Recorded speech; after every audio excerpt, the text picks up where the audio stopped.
Well, when it comes to gathering intelligence or information, looking at Facebook as Scambook is no question in my mind that there are so many scams. I've never seen anything like this, but there's a report here about the dating and marriage scams that go on social media. And I found this from ABC News, and this was a report. And if you ever heard this type of stuff coming from a total stranger, you don't know if the photos are real. You don't know if the person is real. I mean, the person's obviously real. It's just, is it a scam? Well, in this case, this story, he comes out and he searches hard, and he was, wanted to get married. How much money will you send me from Western Union?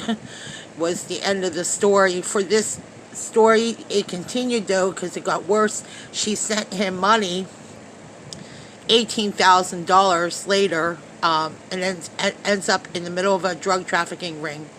So this expert here, she's a cybersecurity expert from Melbourne, Australia, and she goes into explaining. So this link is important. I want to share with you personally how many people don't even realize how easily victimized they become.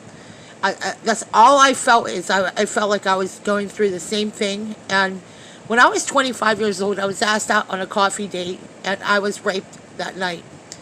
And I just want to show you an image of the persons that are involved in other things. They could be questionable. This person sexually assaulted me the first time I ever met him.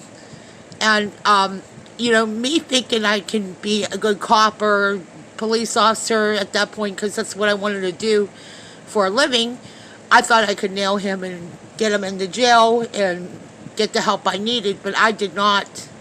And I was not successful, and I do not agree with girls going after their offenders. I mean, it's better to contact law enforcement. The only problem is there's no real recourse for victims other than calling a victim's hotline or a rape hotline where you can get social support,